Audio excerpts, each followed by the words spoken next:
Okay, welcome everyone. We are going to get started. Thank you all for being here, first of all, and welcome to our first American Ballet Theater Ballet Banter of 2025. This is a special one because I think it is maybe a first, but among the few ballet banters that will be all male. And we have a special guest joining us, Herman Cornejo, who will come later. Just a quick couple membership updates for everyone. As you know, our summer season at the Met Opera House begins June 10th and runs through July 19th. The tickets will go on sale March 31st for members who are at the $600 affiliate level and up. You can purchase tickets early as part of your member benefits, and then tickets go on sale to the public on April 7th. Our ABT newsletter will be coming out this week, and that will have more details to access the tickets. Also, the newsletter will contain some information about our changes in membership benefits and the grid, which are all up visible on the website now, but there will be more information in the newsletter. So please take a read. If you have any questions, just let me know. They're going to want more money. Someone was reading my mind out there. Now that is not true in every case. So, but yeah, in some cases. And I will now turn things over to ABT's Associate Artistic Director, Clinton Luckett. Thank you again, all of you, for joining us to hear about Christopher Wheeldon's. And me over to Clinton. Thank you again, Clinton. Thanks, Pia, and hello, everyone. Great to see you for our first Ballet Banter of 2025. And just a quick reminder to please mute yourself. We're getting a little bit of interference from people who haven't muted yet, so make sure you are. Thank you. Well, as Pia said, we are focusing right now on preparing our newest production, Christopher Wheeldon's The Winter's Tale. And I'm thrilled to have with me today from the Royal Ballet to talk about it, Edward Watson. Hi, Ed. Great to have you with us. Ed Watson, if you don't know, was an acclaimed principal dancer with the Royal Ballet. He had a career that lasted over 2 decades. He was a generation-defining talent, and choreographers really lined up to work with him. And not only did they use him, they created entire productions around his singular talents. And The Winter's Tale is one of them. The Winter's Tale premiered at the Royal Ballet at Covent Garden in 2014. And Ed created the title role of Leontis. So we're thrilled to have him here with us to talk about it today. And as Pia mentioned, Herman Cornejo, who will be dancing the role of Leontis with American Ballet Theater, is going to hopefully be joining us in a few minutes. But Ed, great to see you. Thank you so much for being here. Yeah.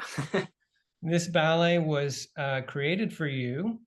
So take us back to the premiere 11 years ago.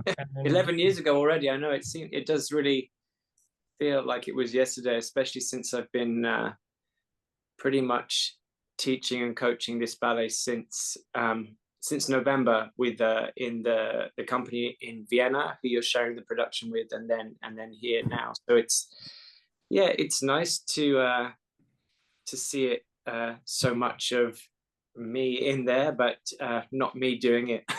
Telling other people, trying to help other people their way into this kind of complex story is a total honor, and also a bit of a challenge as well. So it's good. It's good work.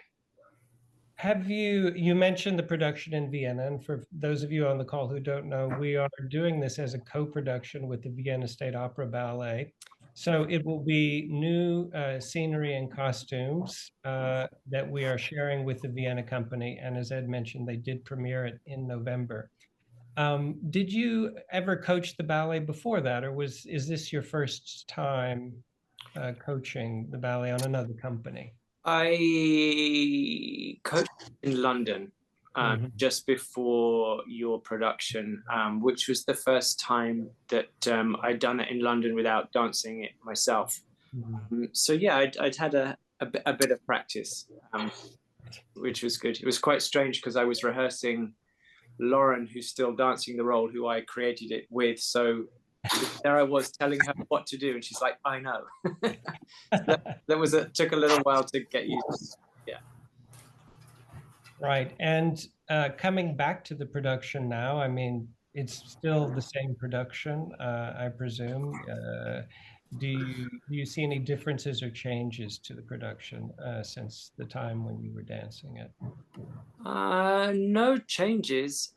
Chris hasn't really changed anything, but the difference is, and you know what's great about the ballet, it can look really, really different on different dancers, different companies, slightly different techniques, but still that story is there, and that music is there, and the steps are all there. It's kind of great to see what other people bring to it and make it look.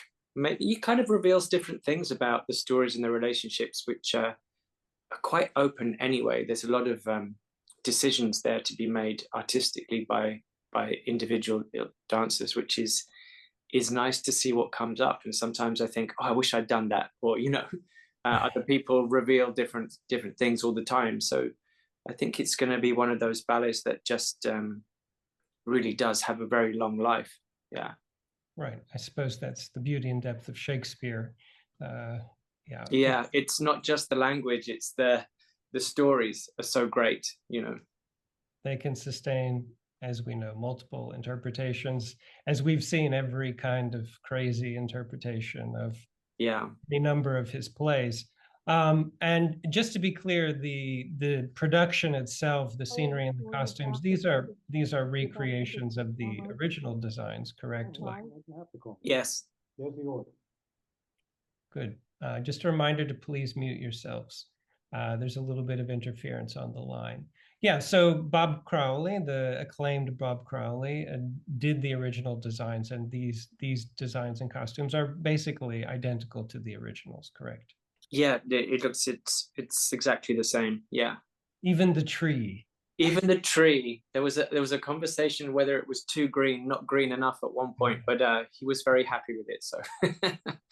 For those of you who might not have seen the production on a video or in person, the second act, which is set in a mythical Bohemia, features a beautiful, amazing tree as the centerpiece of the scenery. And I think there was even some question about how the tree was built. They weren't even totally sure how to replicate it. But it sounds like they managed to pull it off. Yeah, it does look great. It's a real it often gets a round of applause as the curtain comes up on Act 2. So it's whole show is the tree has its own show. Yeah. Of course, Shakespeare productions exist for many other ballets, and many ballets, of course, that you danced as well in the Royal Ballet, which we also have in our own repertoire: Kenneth Macmillan's Romeo and Juliet, Frederick Ashton's The Dream. Having danced the other Shakespeare roles, Oberon, Romeo, maybe there was some other Shakespeare ballets I'm not sure that you might have done. A short little piece called Images of Love, which was based on one of the sonnets originally made for Rudolf Nureyev and Lynn Seymour and Christopher Gable.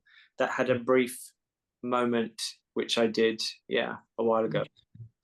So comparing Leontis maybe to Romeo and Oberon, it feels when you watch it, it's like new, different territory in a way in terms of choreography and drama. How did it feel coming to Leontis from some of these other Shakespeare interpretations? I think the biggest difference is there's no romance there, really. You never really, you get little flashbacks of what life was like before this this insane jealousy takes over his whole personality, and it's this big comment on what jealousy can do and how irrational it is, and how it is it's a very dangerous emotion, and how it changes everybody's lives forever.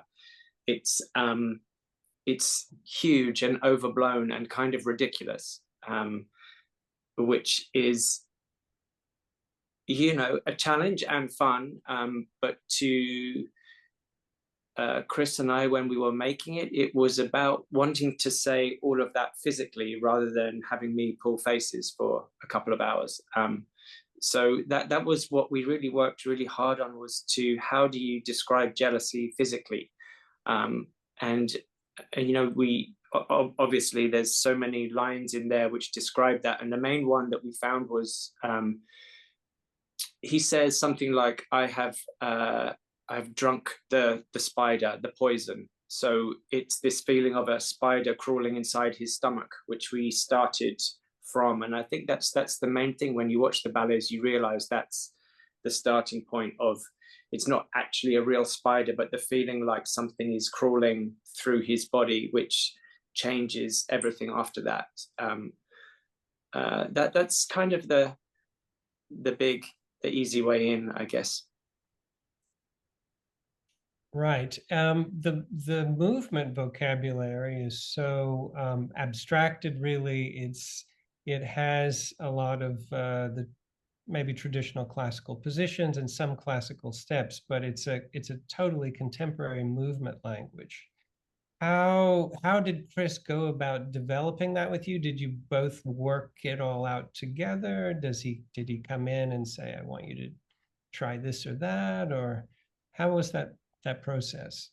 I think, as always with Chris, there's nothing that's kind of off limits, really. He has, his natural instinct is actually very classical, and you watch a lot of his ballets and you see all of those classical rules in there, but then he decides to do something with them. That's how, it looks very modern and like something you haven't seen before, but actually it's very rooted in, classical technique. And I think we wanted to continue that. It's how we can use that language to tell this story.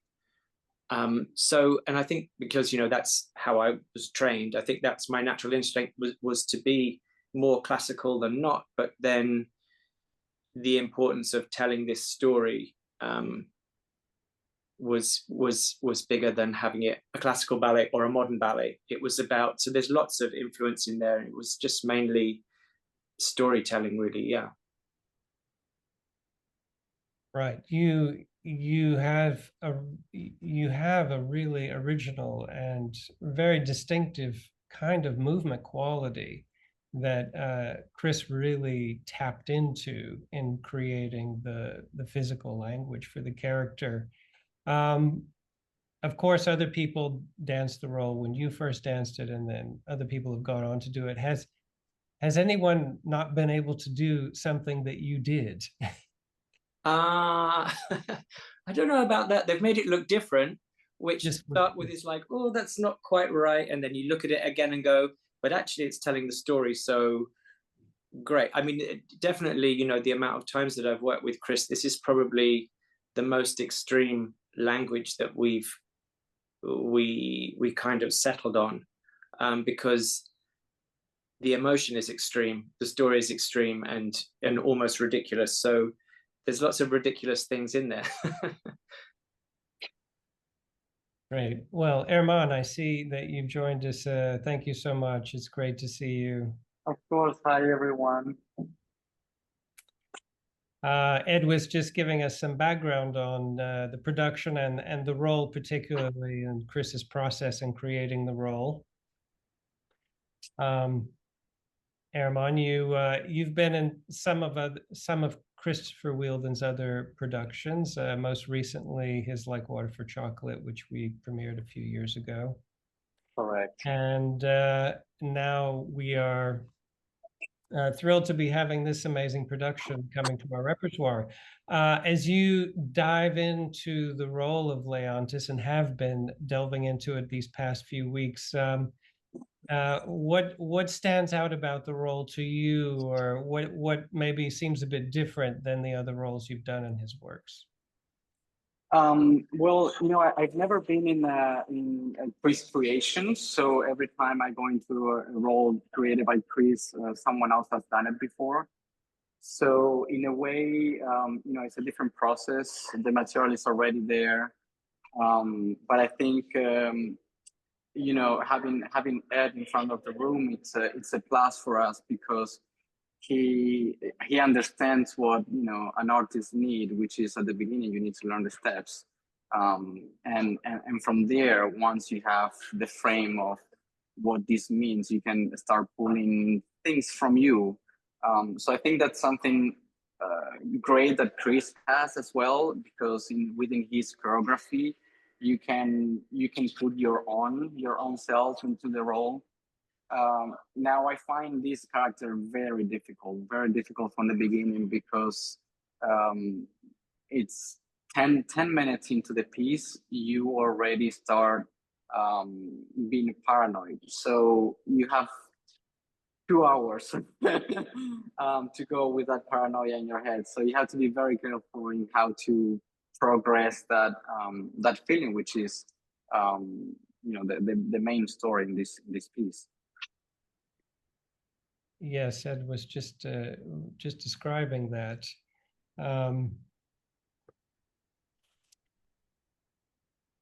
And the music was written specifically for the production by Joby Talbot, a composer that Chris has a very creative working relationship with.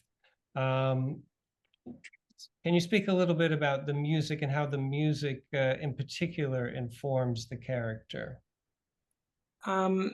Yeah, it's a little similar in the way the Prokofiev Romeo and Juliet, everyone almost has a theme tune in a way. So that character's sound, what that character is feeling through that sound, and then that's also represented through what Chris has done with the movement. But it's very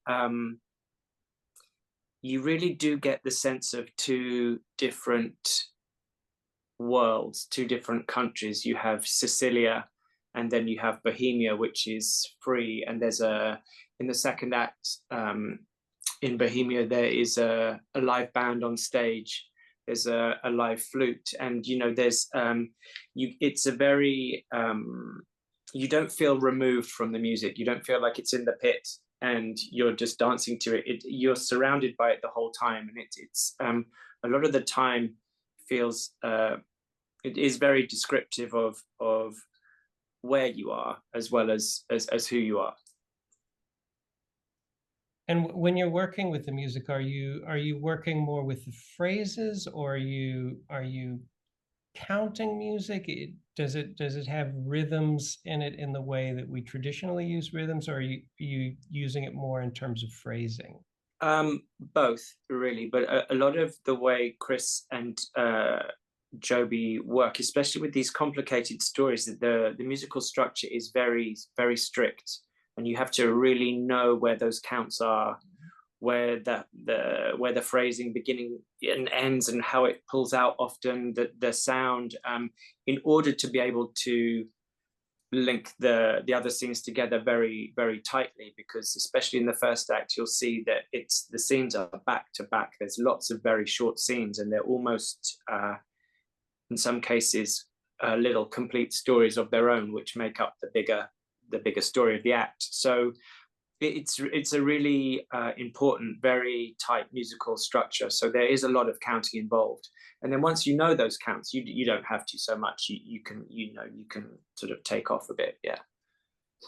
Of course, Joby also did compose the music for Like Water for Chocolate. Herman, did dancing to that score help you get into this score? Do you feel you know how to cope with the score a little bit more because you've had that previous experience?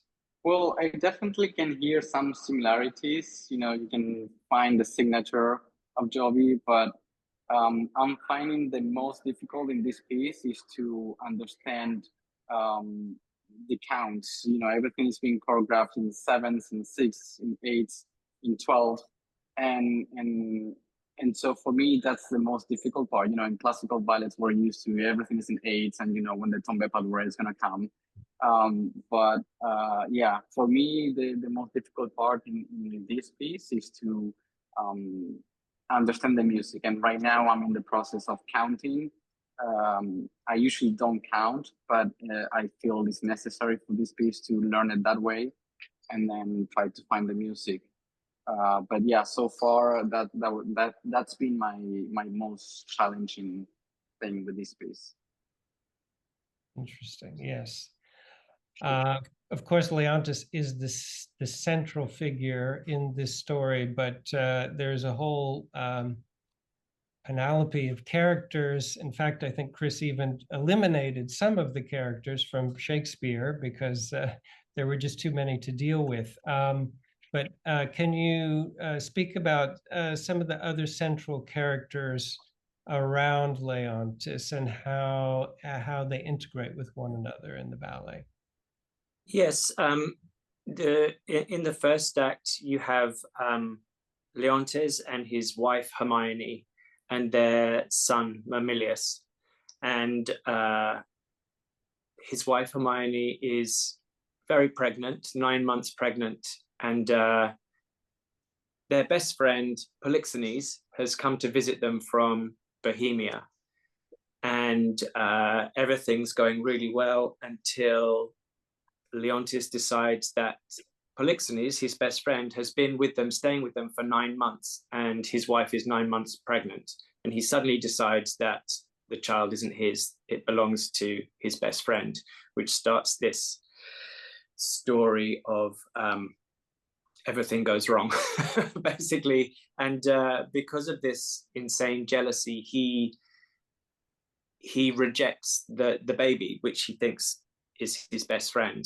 And there are two other very central members of the court, Paulina, who is Hermione's friend and lady in waiting, and her husband Antigonus, who plot to send the baby away to on a ship to Bohemia, to another land, in hope that someday somebody will find the baby, look after the baby, and realize because of the family jewel that's been put in the basket with the baby, that someone will recognize one day when all of this craziness is over, that she's royalty and belongs to the family. So that's that story. And then you see in Act 2, you see the baby that's been sent away, Perdita. You see her as a 16-year-old, enjoying her life, having a romance with a young man who is revealed to be the son of Polixenes, the best friend. So that's kind of the complex of that story. And Polixenes doesn't want his royal son to be engaged or having a relationship with this supposed shepherd girl. Long story. They escape back to Sicilia to try and get away from this argument and everything. And Paulina, who has sent the baby away with the family jewelry and emerald, recognizes the emerald on this supposed shepherd girl and pieces everything together and realizes it's the daughter that was sent away on the boat that he rejected while he was in his jealous rage. During this time also, he sends his wife Hermione to jail for having an affair with his best friend. And there's a big trial scene which gets quite violent, and their son Mamilius, they already have, dies of shock from seeing his parents so violent with each other, which in turn makes Hermione die of a broken heart, which is the only reason that Leontis suddenly realizes everything he's done and said and created is ridiculous and isn't based on anything apart from this insane jealousy. So cut to Act 3, and he's been trying to, Paulina, the lady in waiting, is sort of running the court now because everyone died, and she's making him pay penance every day for everything that he did wrong. And yeah, when everything is sort of back together, he has his daughter and she's happy and in love with his best friend's son. There's a bit of a reconciliation there. And the sadness left is the fact that Hermione died. She had to die for him to come to his senses. And there's a statue revealed, and the statue comes to life in order to give him a certain amount of forgiveness, I guess. But I guess the thing in Shakespeare is we never know whether it's magic and the statue comes to life, or whether Paulina and Hermione have plotted this death. She never really died, and she's been hidden away for 16 years to get her own back on him one day and say, oh, I'm still here. You did all of that for nothing. So it's a very magical ending to a ballet. Did the statue come to life? You know, what did he learn from those regrets and those actions and things? So it's kind of beautiful and magical and unfinished in lots of ways. That was a long way round. Yes, well, everyone appreciated hearing it because it is a very complicated story. So thank you so much for explaining it so thoroughly. Now I have to say, it's too much of a coincidence, this 9-month situation. So, you know, credits to start thinking bad, because, you know, there's too much of a coincidence with the 9-month period. And then what's funny, at least in my cast, is that, you know, Cassandra, it's a light-haired kind of blonde person, and James Whiteside as well. And so the kid playing my son is blonde. So there's no wonder in my cast I will think, wait, this is something weird here. Unfortunately, we don't have the luxury to cast people by their hair color, but so my paranoia in my case is, you know, too off. Well, the first thing that you mentioned, Ed, was that she is pregnant in the first scene. And of course, there's a lot of partnering work. Chris is famous for his partnering work. And in fact, she is wearing a prosthetic bump in her costume. Herman, I'm just wondering, have you had a chance to partner Cassandra with this, and how is it partnering with this as prosthetic? It's very strange. It's very weird because, you know, it's fake, but at the same time, you know, it looks real. And of course, when you go into the character, you know, you feel it is real. So yeah, it's a very delicate moment.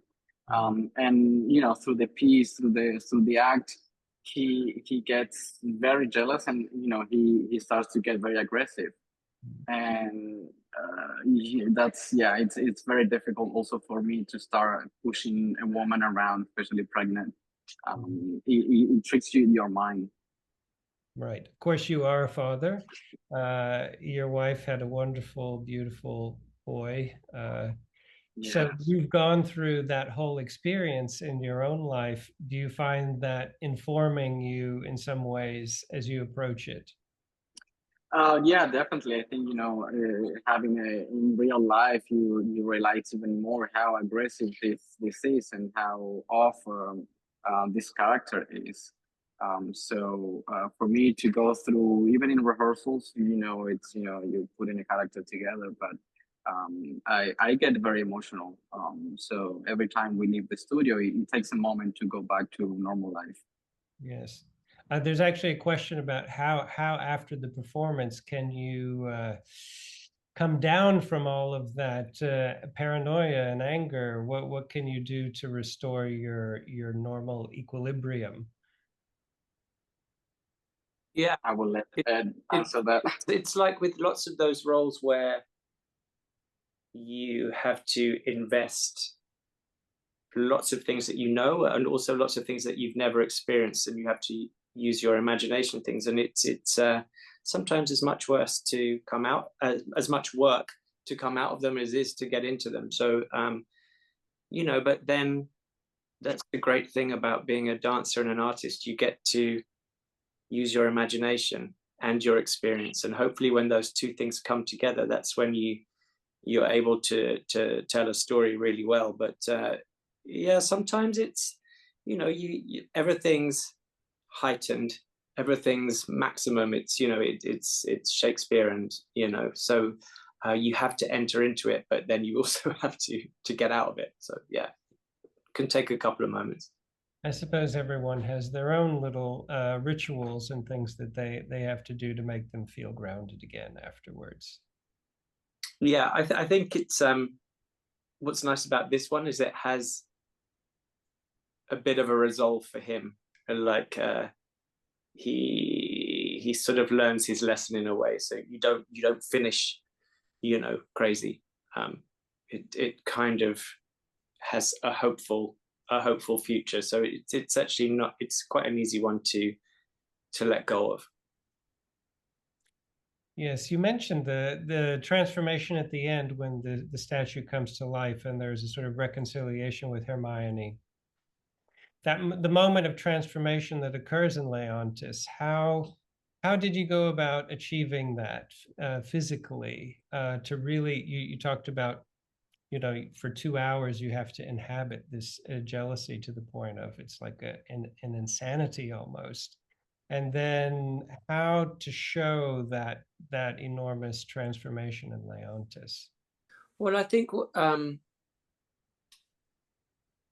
it's actually only about an hour that you are jealous and insane.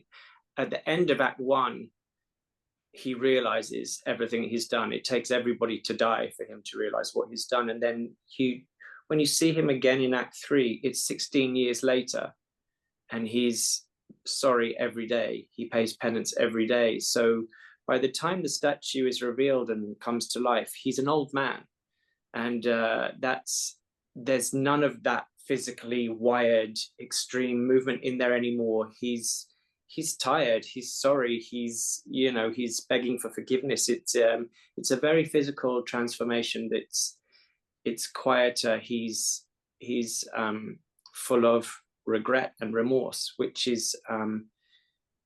kind of saturates physically into what Chris has made. Herman, do you have any thoughts about it? I'm just thinking that thank God it finishes like that, because honestly, Act 1, it leaves you up there, and so to be able to finish, because if I'm not mistaken, to my understanding, Shakespeare wrote this inspired by another fiction novel written 20 years before that, but Shakespeare changed the names, changed the locations, and changed the ending to finish with this, to convey more, the forgiveness. So, thank God we're doing this version of Shakespeare and not the other one, to be able to finish more in a human way. Ed, you did mention that in the first act, of course, Polixenes, the best friend, he's there with Leontis and Hermione for the 9 months. And so just choreographically, that opens up a possibility for developing the idea of the pas de trois, really. Chris is, of course, very well known for all of the amazing pas de deux he always creates in his productions. But this has a lot of pas de trois with the interaction of the 3 characters together. Could you, talk a little bit about that and the process of developing that choreographically? Yeah, I think it was actually the most difficult thing to describe in terms of story was 2 men and a woman not being in an equal relationship. There's a couple and there's a best friend. So when you are doing partnering work between 2 men, it can never look like everyone's in the relationship. It's a moment of flashback where we're showing the friendship and the bond between not just the two men, but the couple and him. He's a friend of the family. We never see Polixenes' wife, which I think is the difficult thing, but it's how each of the male characters partners and behaves around Hermione is how we tell that story, that they're not all three of them are in an equal relationship. It's a friendship. I think especially in that first act, it's a brief moment of where everything's fine, everything's nice, they're friends, they're living their lives with this incredible friendship. Yeah. Herman, how has it been just working on those passages? Yeah, well, for me, I feel there is a moment. I don't know if Chris did this on purpose, but there are moments where you might think there's something there. There's something, not just a friendship, but to the fact that when I ask my friend to stay, he wants to leave, and then when my wife asks him, he stays. So those little details make you start wondering, okay, there's something behind this or not. So for me, the Paretra, it goes in and out. I can feel my best friend and Harmonious, their limits, sometimes as friends, and the joys that they have together, is not normal. So for me, that Paretra is where everything starts, and especially the moment where Harmonious, my wife, feels the baby kicking, and she puts my hand into her belly, and then she grabs his hand as well, my friend's hand, and put her into her belly as well. That moment is like, okay, we are not equal here. This is my baby. So things like that, details like that makes you think that there could be something else. Yes. An intimate moment, really, an intimate experience. Well, the production does feature children, as Chris often does have children in the production, particularly Mamilius.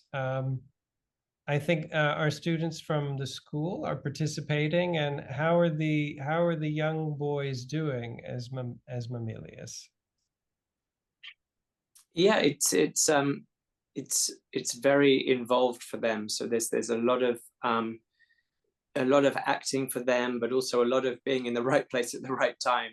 So it's the role for the children. It doesn't, particularly for Mamilius, never really comes into focus until we start running the ballet a lot, until we get into the full calls, which often happens in the last couple of weeks, which is what we're going into now. So it's quite hard to rehearse separately for the children. They need to be in the middle of it all with everybody else, which is where we're at now. So I guess we're about to find out. Interesting, but yes, it's for a child a very involved role, and not because it necessarily has a lot of dancing steps, but as you said, it's a lot of needing to be in the right place at the right time, as well as having the correct emotional responses.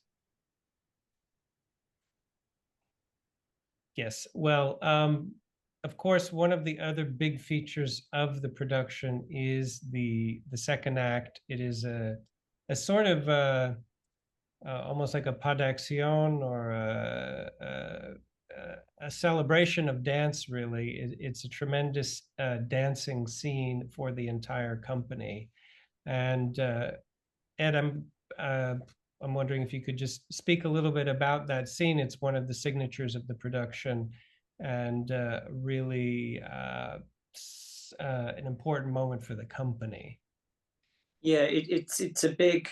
There's no real scene change in the second act. In the first act, you get lots of scene changes and lots of storytelling. In the second act, we're just in this kind of blissful world where everyone's having a spring harvest. People are dancing. Everything is great. There's no real conflict anywhere in there. So we get this real sense that it's another world. It's completely different from the darkness and heaviness of Act 1 and Cecilia. So Chris has just created some of the best kind of choreography of his I've ever seen. It's so detailed and exciting and fast-paced and energetic, and you just kind of get swept away with this world that they're in. You know, you kind of want to live there yourself.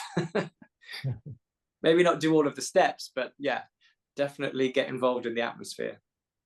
And there's even more characters. And as you mentioned, the live musicians on stage. Yeah. Do you know how many musicians there are? They're playing their instruments on stage, correct? I think there's about 4 or 5, yeah. Wonderful. Wonderful. Well, we only have a few minutes left. Herman, any last thoughts about the production? As you're coming into the final stages, it's the last couple of weeks. Chris is going to be joining us this week, so that's always going to be a big moment. And we start to see the production taking shape in the studio before we go to California, which is 2 weeks from today, actually, is our first rehearsal day in California. Oh my God, you just made me nervous. Sorry. Yeah, I feel at least from my side, there's a lot of things to put together. But honestly, I think it's a beautiful production, and the sets, there are projections. Like Ed said, it really, you feel involved, and with musicians, I'm not in Act 2, but with the musicians on stage, you know, everything, it's like a movie. So I'm really looking forward to this, and especially doing, you know, it's my second full length of Christopher Walden, which I believe is, they are the new classics, you know. I'm used to being doing Romeo and Juliet and Swan Lake or Giselle's, where you always have a variation, and you know when to start the variation, there's a silent, and these variations are, you know, cut down. Chris is non-stop. Everything moves smoothly, and there's no really a beginning or an ending. So it's really like a movie. So I can't wait to make this production in Orange County. Yes, that's how these modern full-length productions are. There's no moment where a dance finishes or a solo finishes or a pas de deux finishes. It's just one continuously evolving sort of movement. It just all goes on and on and on, which is a wonderful thing for the audience to feel the continuity of the storytelling. And so I think that's a really important and distinctive feature of this production particularly. Well, we will be in Orange County with the production. It premieres on April the 3rd, Thursday, April the 3rd in Orange County, and runs through the weekend there for 5 performances. And then it will be at the Metropolitan Opera House this summer during our season there, opening on July 1st, and it will run for 7 performances that week. The casting, I believe, has already been announced for California, and I'm sure that Pia and her team can get the information to everyone if you're interested in that. Yes.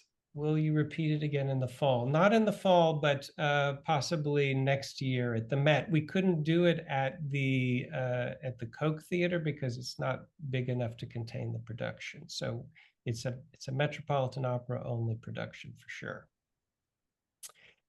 Well, thank you so much. Thank you, Ed. Thank you, Herman, for sharing your insights into this incredible production, and we're all looking so forward to seeing it on stage in just a couple of weeks. Thank you, everyone. Great to see you, and hope to see you at the theater. Take care.